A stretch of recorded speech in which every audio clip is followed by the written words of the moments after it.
You already know who it is, baby. It's P Gutter. Big upstate shit, you heard?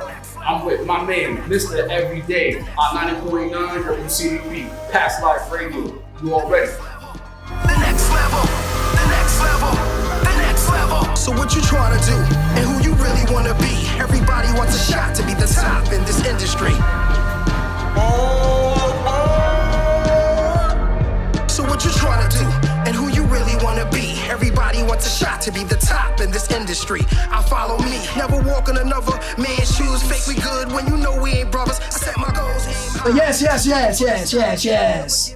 Mr. P Gutter himself. Yes. In the building. Yeah, we here, baby. My brother, man, it's it's an honor to have you here. It's an honor to be back, man, every time. Let's talk about like your early beginnings. Oh, I was born right here in the 518. Albany specifically is kind of like broken up into two regions, uptown and downtown. So, in the beginning of my life, I was pretty much like downtown, like Hamilton Street, Dove Street, like that area. And then my mom's moved to uptown, to Arbor Hill, and that's really where, the bulk of my school days was spent. Was in Arbor Hill all the way up until I graduated from Albany High. So I'm definitely Albany representative, 518 representative. After I got older, I branched out, lived different places, moved around a lot, but I always made sure wherever I went, I repped the 518 Albany. I never was ashamed of where I was from. I brought them wherever I was at, and I also tried to make sure I left the door open, and that's why I would announce it that way so that they would know if you appreciate what I'm bringing to the table, it's more of us right here in Albany to keep that door open so we can keep busting the door down. I heard that. So what was your early childhood like? Like growing up, what was like P Gutter's like family life, early childhood like, coming up for you?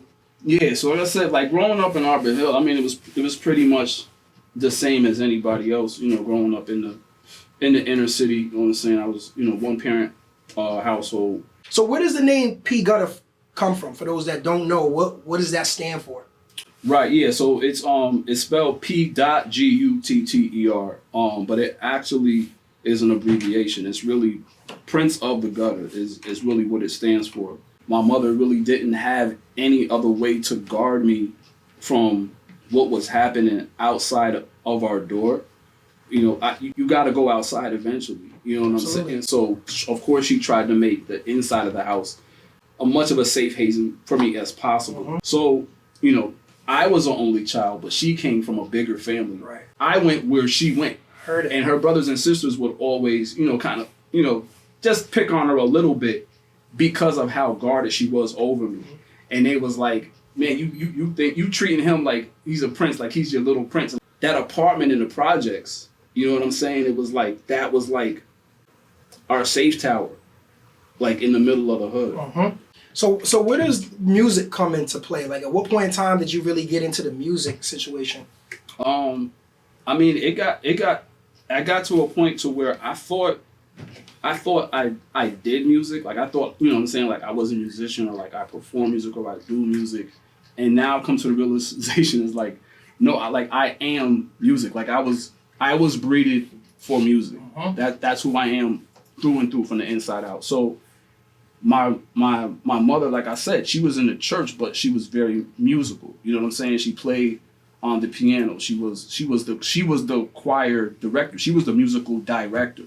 And then from my father's standpoint, it's like he, from a very young age, like he played the saxophone, and was really, really, really good at it. So like they both love music in, you know what I'm saying, in different ways. And then they were both really, really, really good artists, really good painters. So it's like, and they were both supremely intelligent. So that's what I mean. It was like they just made this like super baby for for the arts. You know what I'm saying? Like it was predetermined. I had nothing to do with it. That's what I was gonna be doing. So I think my introduction to music probably started around like maybe like 3 or 4, just being in church and hearing the music, and then the pastor actually giving me a chance to actually get on the drums after being in the pews and just playing music with anything I get my hands on. Uh-huh. And then they could see, it's in him. Yeah. So they gave me a chance. That boy good. Yeah. So they gave me a chance on the drums. Like I said, I was only like 4 or 5 the first time anybody ever let me really get on the drum set.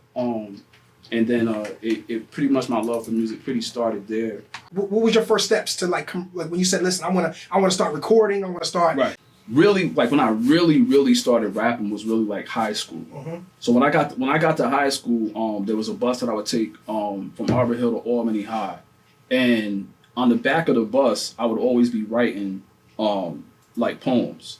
And after a while, you know, I don't know how many people have taken public school buses. This is not a quiet ride to school. This is rowdy as hell. So of course, after a while, people will want to know, like, why am I not participating in everything that's going on? And I'm in the back with this book and this pen. And they thought I was doing homework until somebody, you know, literally asked me what I was doing. And I told them, you know, I was writing a poem or whatever. And when they read it, you know, instead of picking on me, they wanted me to get up and actually read it for everybody on the bus. And I did, and everybody, you know, like they clapped. And it was like the first time for a long time where I really felt like people appreciated what I had to offer. And then it got to people now, they didn't want me to just write poems. In the lunchrooms, they want me to rap. So in the lunchrooms, you're not just rapping. You're doing all the elements of hip hop. You're freestyling, you're battling. Mm-hmm. People is breakdancing on cardboard, and like that's what like really woke the spark up inside of me of like, I'm really a part of this. And it wasn't until later in life where a DJ actually put me in his studio. I was actually rapping on break time at my job. And same thing, like a cipher, but one of the dudes that worked at the job, I was actually working at Transworld, the record distributor at the time. And he heard what I was doing, and he pulled me to the side. He was like, yo, I got, you know, turntables and microphone at my house. I just want you to come over, you know what I'm saying, and just freestyle over a couple of records. He was lying. He gets me over to his house. He does have records, turntables. He does have a microphone, but he has I don't know if you remember, like the 90-minute Max L tapes. Yeah, absolutely. Yeah. So he puts that in, and he was like, yeah, I just want you to just start rapping, and just keep going until I tell you to stop. So he starts putting on records. He hits record, and I'm rapping, and my man is not saying stop. And then but I never stop. Right. So I just keep going, and he's like, all right, we're gonna stop for right now. Hold on a second. My man flips the tape over, presses record again. He was like, all right, go again until I say stop. By the time we get done, bro, there's 90 minutes of me rapping nonstop. But that was the first time I was ever put in front of a microphone. Right. And when we got done, like he told me, he was like, I didn't really expect you to be able to do that. So he was just sitting there like, I got a jewel on my hands. Right. And really that was when he really told me, he's like, you need to take this seriously. He's like, this is not normal what you're doing. He was like, you really need to go, you know, full-fledged with this. I want my listeners to really understand like what you've done in this game. Mm-hmm. You know what I'm saying? Because you've got an extensive like feature list here. Like I'm looking at the features right now, and you know, you've worked with 88 Keys. Mm-hmm. And for those that don't know, 88 Keys is like Kanye West's right-hand man. Like he's always involved in his production and everything like that. How did that relationship come about with 88 Keys? That was an introduction through a mutual friend. So shout out to my homeboy Amir, who Amir is actually the first and only artist signed to Pete Rock's record label True Soul. I reached out to Amir just kind of randomly when I was starting to kind of put together like how did I want my next album to be constructed. I just started, you know, asking him, you know, do you have any of these people? I know you went on tour with AZ or whatever. I think that's where it started, just asking, you know, do you think an AZ feature is possible? But this is like the vein of artists that I'm looking for. And then he actually put me in touch with another friend of his. The guy that Amir put me in touch with is the person that put me directly in touch with 88 Keys.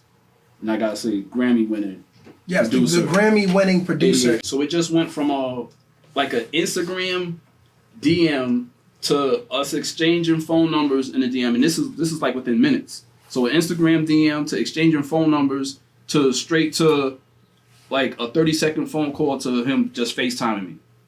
So all this happened like 10, 15 minutes, like all this transpired. And we ended up having like a 2-hour conversation. That had nothing to do with music, just getting to know each other. Yeah. After that, he would never like just call my phone. Like every phone call was an immediate FaceTime. And this went on for probably about 10 months to the point where I told him, I don't care if we ever do a track together. Right. You know what I'm saying? Like because you built a real friendship. Right. We had a real it wasn't just a relationship. Yeah. It was, like you said, it was a friendship. Yeah. And then he hits me back directly. He's like, what the hell are you talking about? He was like, nah, get your ass down here. So we can start recording these records. Yep. Like, talk to me about the Vinny Idol situation. Yeah, so the Vinny Idol situation was cool too because it wasn't through anybody else. Like that's a relationship that I formed solely on my own. And it was just about, I always looked at networking like as my superpower. Mm-hmm. You know what I'm saying? Yes. So it's like, I know they say it was like, you know, hard work beats talent and all that, but it was like, for me, it was like, it wasn't about working harder in the studio. It was about not being afraid to contact anybody, no matter what their stature was. Mm-hmm. I'm still gonna make you tell me no. Right. You know what I'm saying? Like, I'm not gonna be afraid to go into any room. I'm gonna make you kick me out of the room, but I'm going to at least try. So what it was is, you know, we were it was before COVID-19, so people were busy. It wasn't like you could just reach out to somebody on Instagram in a DM and you're just gonna contact them. People was working, people were busy. They was booked and they was busy.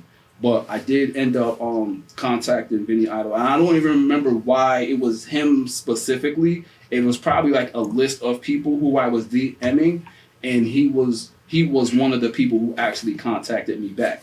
And I think it was because of the way that I approached him is why he contacted me back. I did not go to him asking for anything. That's not what the DM was. Most of my initial DMs were people who were in the industry who I admired, who I was a fan of. So I approached him in that manner as a fan of his production. Yes. And he contacted me back, you know, just same thing, humble.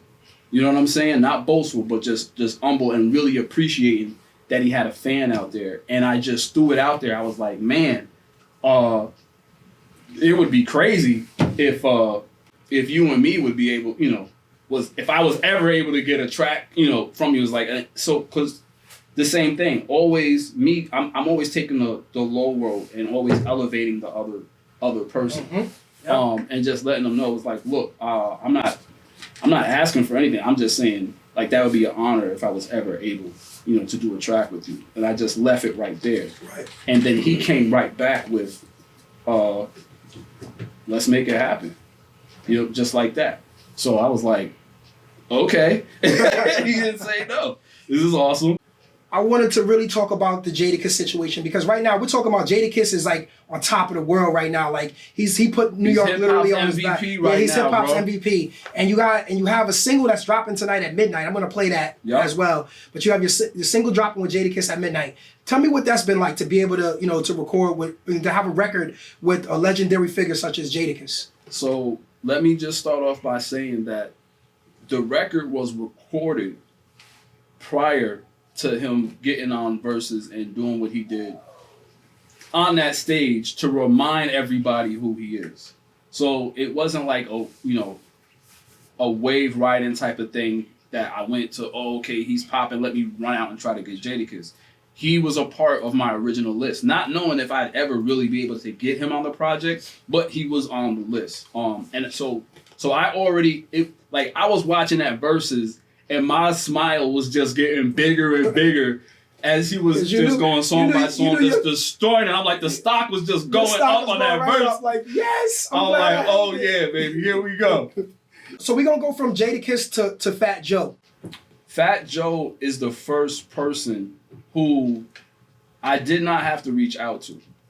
Fat Joe reached out to me. And that was probably the biggest point to where I was like, okay, I feel like I'm turning a corner here. I gotta stop you for it. Just know that what he's telling you is that yesterday's price is not today's P Gutter price. No, it is Understand not. that. Price just went up. Right. Yeah, so when Fat Joe contacted me directly, he was like, I heard you did a track with my brother Jadakiss. I heard the track, and he was like, "I love your sound," and he wanted to work with me. So again, just like the 88 Keys, it was like no brainer. I'm not turning this down. Okay. Now we're entering into the NFT world, and so you're talking about now you want to do this as an NFT, right? Talk to me about the Brushstrokes project. So Brushstrokes is an entire project that was solely produced by Static Selector, another amazing producer in hip hop, iconic producer in hip hop, and I did not want to release that project the same way that I've been releasing all my other projects, that every artist has been doing it, because like I said, the setup right now is for artists not to get paid off the actual sales of the music. And I wanted to approach that project with the way that I created it. I wanted to create it as if I was actually creating art, and I wanted to market it and sell it the same exact way. Not so much as music, but more as a work of art. Yes. That would be really auctioned off. Not sold, but really auctioned off. And then NFTs really gave me the power and the vehicle to be able to do just that, where I would really feel like I was really being paid what that art was worth. Yes, because you have to put your own value on your work. If you don't put your own value, then you leaving the others to define what this is worth. Lose your vision or lose your hearing. Yeah, I'm after. Oh God. Yeah. You can't ask the musicians do they want to lose their hearing, bro. Yeah. But just as a human being, period, I need to be able to defend myself. I need my sight. Be married to someone good looking that doesn't think you're attractive, or be married to someone ugly that thinks you're gorgeous. I don't know if my wife right now thinks I'm gorgeous. I think you just answered that, bro. A long career of good music, or one hit record that's the biggest record in history?